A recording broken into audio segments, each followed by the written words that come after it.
The reigning world chess champion Magnus Carlsen wins another Lichess Titled Arena.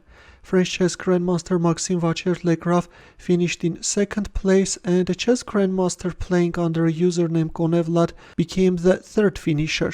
Congratulations to the winners, and in this video I want to take a quick look at one of the games played by Magnus Carlsen. Hello chess lovers, Suren here, and in this video I want to share with you a game which Magnus Carlsen played against Ukrainian chess grandmaster Oleksandr Bortnyk. As this is a bullet game, we will go quickly through it without delving too deep into the analysis. Carlsen had white pieces and he opened up with d4, to which Bortnyk responded with d6, Nf3 Nf6, g3 g6, bishop g2 bishop g7, after which both players castled kingside. Of course, in here by playing c4, white can turn the game into the normal variation of king's Indian defense, but he proceeded with knight c3. Other popular alternative is b3, fianchettoing the queenside bishop as well, but in our game we have knight c3, and after bishop f5, Carlsen made a dubious pawn sacrifice.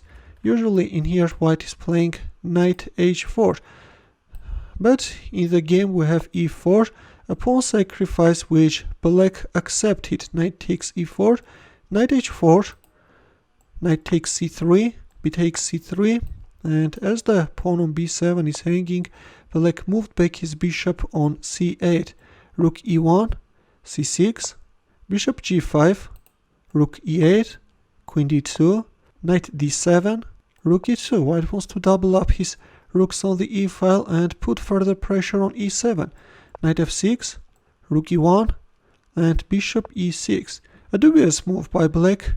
In here it was better to play d5 and then, for example, play bishop g4. But in the game we have bishop e6, and the problem with this move is that this makes an exchange sacrifice possible. Rook takes e6. Carlsen is going for a rook sacrifice, thus removing black's light squared bishop, and now he will try to exploit the weaknesses of the light squares. Bishop h3 coming after the pawn on e6. By the way, this rook e6 move reminds me of Mikhail Tal's exchange sacrifice which he made on e6 square in a blitz game against Anatoly Karpov. In case you missed that game, the link will be in the comment section.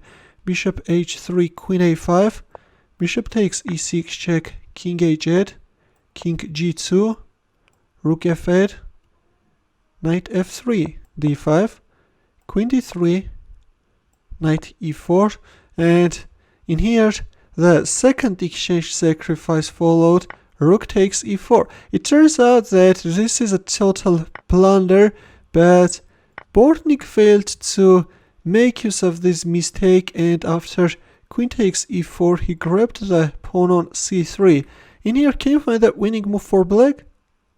Ready? Well, that's actually very simple. Rook takes f3 is winning on the spot, and in the end of the day black is simply a rook up, and this is an easy win.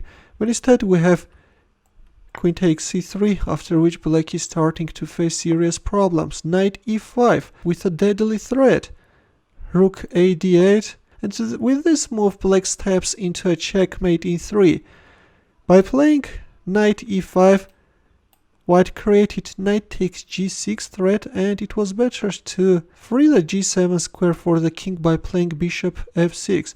If knight takes g6, then king g7.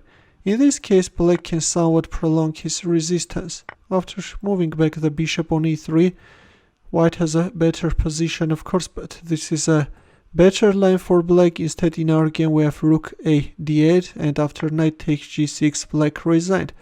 If h takes g6, then queen h4 can follow with a checkmate to come. That's why after knight takes g6, after the third sacrifice, resignation followed. A tricky victorious game by manwithavan. This time Carlsen was playing under this username. Well, in the end, a chess puzzle for you where the task is to find the mating line for white. It's white to move, and I will wait for your answers in the comment section. Thanks for watching. Here are more suggestions for you. Feel free to check them out as well. I will see you in my next video. Take care.